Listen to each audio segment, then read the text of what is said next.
Buying beauty equipment from overseas. It's a great deal, or is it?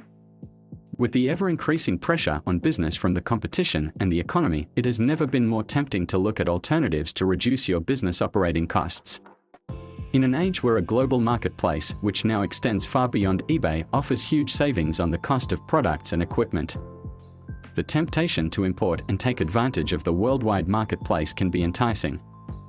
However, it is important to fully understand what the implications are to you and your business before making an overseas purchase. Importing your own goods has certainly been made easy, especially from Chinese marketplaces such as AliExpress. But beware. Under Australian law, by importing your own devices or products directly from overseas, you take on the responsibility of the manufacturer. And that could have significant impacts on your insurance costs, liability, and government obligations.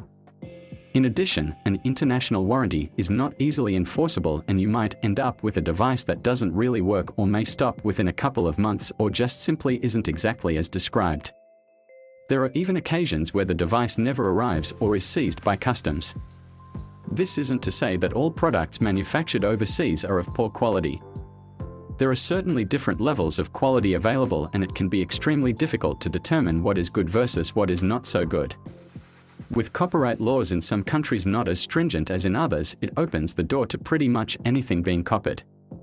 We can all relate to the fake designer handbags in Bali or Thailand. The same applies to a lot of beauty machines and consumables. Beauty machines in various marketplaces may look the same, but the quality can vary greatly. Devices generally only have one genuine equipment manufacturer. These are usually produced by ISO-certified factories and are priced accordingly. The imitations on the Chinese shopping sites are often significantly cheaper, making purchasing tempting. So, what does this mean to you in the real world? It means more than most people realize.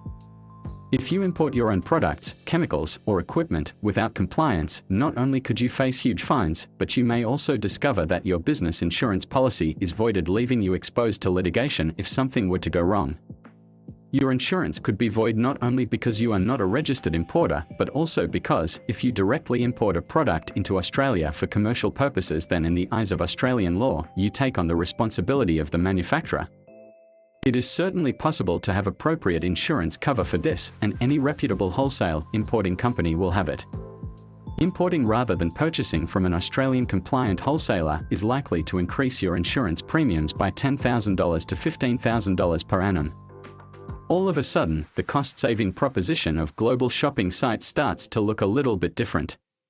So what's the answer? Are all Australian suppliers compliant? They should be, but are not always. Ensure the company you are purchasing from has all their compliances, registrations, and insurances in place to make sure you and your business are protected. Unfortunately, there are some backyard operators in the industry that have glossy websites but are not compliant and are often not even registered companies. There is quality, reputable companies in Australia who have gone through the process and expense so that you don't have to. Look into who you are buying from before you make your purchase. Use Google to check the address and ask questions until you are satisfied. Having strict regulations in Australia may, at times, seem a bit over the top, but those regulations are there to protect us. Keep your business and your future safe and shop with compliant Australian registered companies. Avoid the global shopping sites and take the stress out of compliance.